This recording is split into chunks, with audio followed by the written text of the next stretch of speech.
Good morning. Welcome back into Wake Up America. Let's go to Eastern Europe now, where the war in Ukraine continues to drag on. Reports have also continued to circulate over the last several weeks about the health of Russian President Vladimir Putin. Yeah, he's reportedly dealing with cancer, and the Russian president was seen shaking and struggling to stand during a recent speech. All right, joining us now, former CIA officer and FBI Special Agent Tracy Walder. Tracy, welcome to the show. All right, so there's been a lot of speculation about Putin's health for quite some time now. People wondering if he does know it's the end. That's why he has been relentless in his campaign against the Ukrainian people. What do you make of it? Well, thank you so much for having me. You know, it is hard, obviously, because it is purely speculation. But some of the things that I'm seeing that really indicate to me, just as a former intelligence officer, is that, you know, he is canceling appearances that have been very important to him in the past. I know it sounds silly, but things like a hockey game, something that he's done for decades.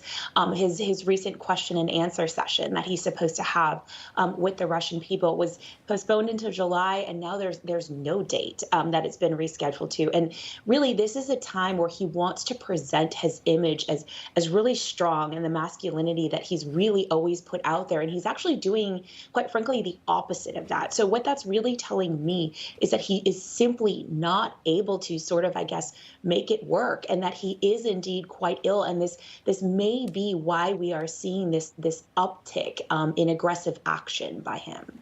Tracy, you know, you were with the FBI and the CIA. I'm just curious, and of course we're speculating. We don't have access to Vladimir Putin's health records, but let's say he does have cancer. He's approaching 70 years old. Are what we're seeing, 112 days of this war in Ukraine now, is this the act of either somebody who knows that they don't have much time left, and this is maybe a legacy play? Could that be why this is happening in Ukraine?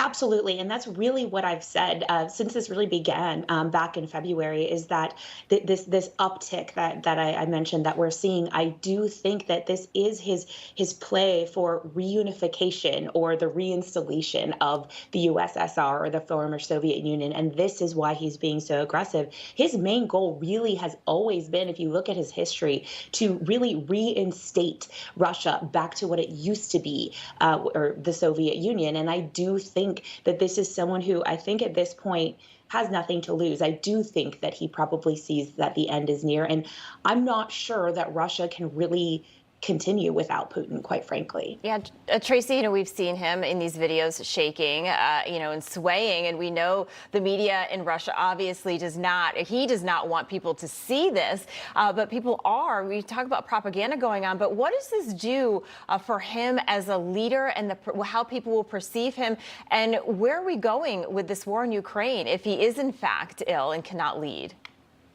So you're absolutely right. That's an excellent question. And I think, you know, it is important how leaders portray themselves. We like to think of ourselves as not being superficial people, but heads of state, heads of country, it is important. How they present themselves are important to the rest of the world. And the rest of the world is obviously watching under a huge microscope. And again, this is a person who very carefully curates his image. And so to see things like him shaking or him holding on to a table or huge thick blankets under his legs or him limping really is a sign of that he can't really contain that anymore. And one of the things that I'm fearful for is really that, you know, this is someone who's not scared of the end, sees the end coming. And so will he become more and more aggressive, and will nuclear weapons be used? I think that's the big question here. So that's the, you know, you've got this guy backed into a corner. That's the fear, is that he'll do something rash like that. Yeah, if you know that your life is coming to an end, right, then what can stop you here? I will say, we know that one of his goals is to bring the region back to a Soviet Union-style leadership. That's what he wants. That's why he is trying to take over these Donbass regions and parts of Ukraine. So if that is the case, and that's what he wants his legacy to be, how scary it is that he can't be stopped.